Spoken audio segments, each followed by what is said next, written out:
먼저 플랜 작성의 목적을 말씀드리겠습니다. 첫 번째, 단계별로 목표를 가시화하는데 그 의미가 있습니다.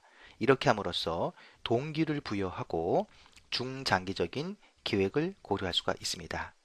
아울러 짜임새 있고 효율적인 연수 계획을 함으로써 성공적인 유학을 기대할 수가 있겠습니다. 단계별 기본 계획입니다. 1단계에서부터 4단계까지 내용은 보시는 바와 같습니다. 단계별 세부 계획을 말씀드리겠습니다. 1단계는 영어 레벨을 극대화하고 사립대학에 진학하기 위한 준비를 하는 겁니다. 시험 자격 영어라고 할 수 있는 IELTS를 준비하고 6.5 이상을 목표로 하겠습니다. 물론 입학 기준은 이거보다 낮습니다. 하지만 2단계에 사립대학에 들어가서 높은 학점을 유지하기 위한 방안으로 최대한 1단계에서 영어 레벨을 극대화하자는 것이 목적입니다. 정기적인 학업 리포트를 리뷰하겠습니다. 세 번째는 IELTS 응시를 분기별로 시행합니다. 만약 가능하다고 하면 파트타임 알바로 생활비를 보조할 수가 있습니다. 2014년부터 주당 20시간까지 아르바이트를 할 수가 있습니다. 최저임금은 본 링크를 클릭하시면 보실 수가 있습니다. 단 학생 비자 소지자에 한해서 주당 20시간 아르바이트를 할 수가 있습니다. 2단계는 뉴질랜드 사립대학에 입학하고 졸업을 하면서 영국 대학의 학사 학위를 동시에 취득하는 것이 목적입니다. 뉴질랜드 내 사립대학인 엔텍에 진학을 하실 겁니다. 엔텍은 카테고리 1등급 대학이고요. 학비가 저렴하고 학위가 인정이 되며 취업에 도움이 되는 전공을 하겠습니다. 뉴질랜드 사립대학에 들어가기 위해서는 IELTS 증명서와 영문 성적 증명서 그리고 졸업 증명서가 필요합니다. 카테고리 1등급 대학의 경우에는 자체 시험으로도 학생을 선발할 수 있는 권한을 위임받았습니다. 그렇기 때문에 IELTS 증명서가 혹시 없더라도 엔텍의 콩코디아에서 공부함으로써 자체 시험으로 들어갈 수 있는 기회를 만들어 놓을 수가 있습니다. 2단계에서 사립대학을 졸업하게 되면서 영국의 노스햄튼 대학교의 학사 학위를 동시에 취득하게 됩니다. 졸업장에 표시되는 내용에 있어서는 차이가 없습니다. 3단계부터는 상황에 따라서 선택할 수도 있고 그렇지 않을 수도 있습니다.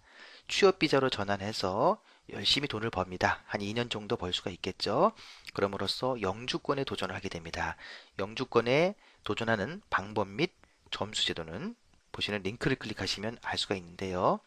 잠시 보면 영주권은 점수 제도로 운영을 합니다.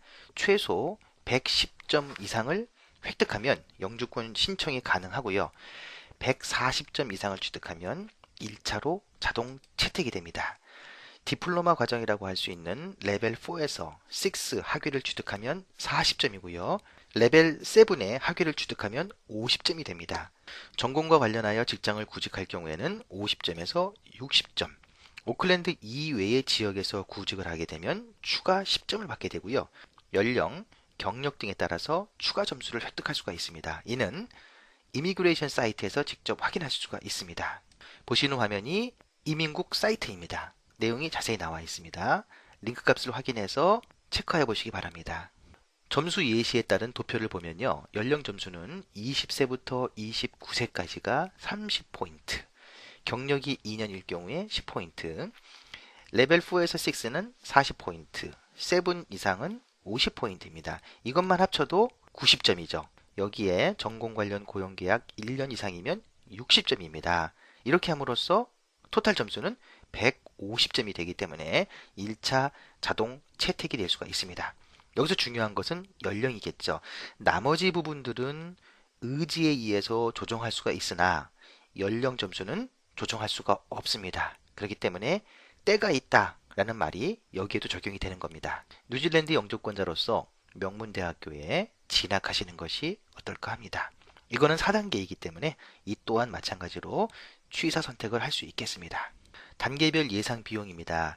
1단계 비용은 24주를 기준으로 해서 비용을 계산했습니다. 하지만 2단계 입학을 위한 IELTS 6.0을 24주가 아니라 12주 만에 달성했다 라고 했을 때에는 사립대학 입학 일자에 맞춰서 들어가기만 하면 비용이 남죠. 그 남는 비용은 2단계 비용으로 이월이 가능합니다. 그렇기 때문에 나누어서 했지만 기간을 줄인다 그러면 그만큼의 비용은 2월이 된다라고 생각하시면 되겠습니다. 2013년도 기준 학비이고요.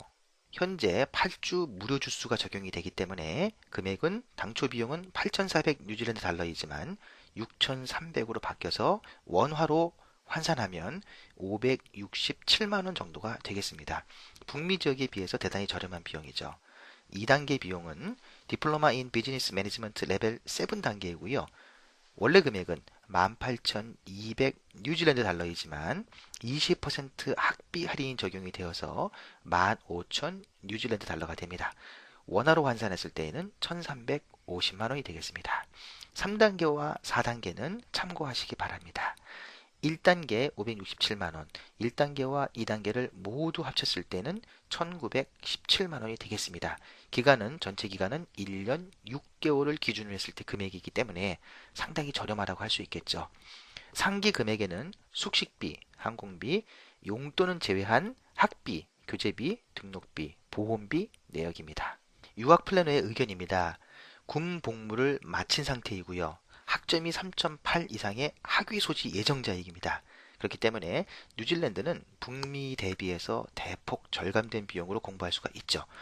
사립대학 레벨 7 디플로마를 취득함과 동시에 영국의 명문대학인 노스햄튼에서 학사학위를 별도의 입학 전형 비용만 부담한다면 취득할 수가 있는 것입니다.